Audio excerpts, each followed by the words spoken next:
Buonasera e ben ritrovati con una nuova edizione del TG Flash di New Sicilia.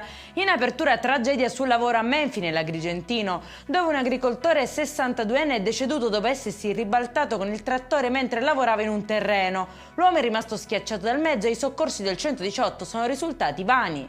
Avrebbe trasformato appartamenti in veri e propri centri di prostituzione, chiedendo denaro e offrendo perfino servizi extra. A Licata scatta il blitz che porta all'arresto di 3 uomini e una donna domenicana.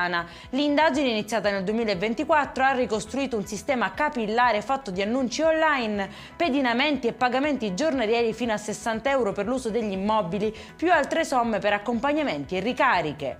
Brutale aggressione nel bagno della palestra di un liceo a Messina. La sedicenne, attirata con una scusa, è stata picchiata da 2 coetanee esterne all'istituto con schiaffi, calci e pugni. La famiglia ha sporto denuncia, mentre l'intera comunità scolastica invoca maggiore sicurezza. Un normale controllo di routine ha portato alla scoperta di 22 dosi di cocaina nascoste in confezioni di mentine e al conseguente arresto di un uomo a Caltagirone nel Catanese. La perquisizione nell'abitazione ha svelato anche 2 armi irregolari, tra cui un fucile senza matricola a carico.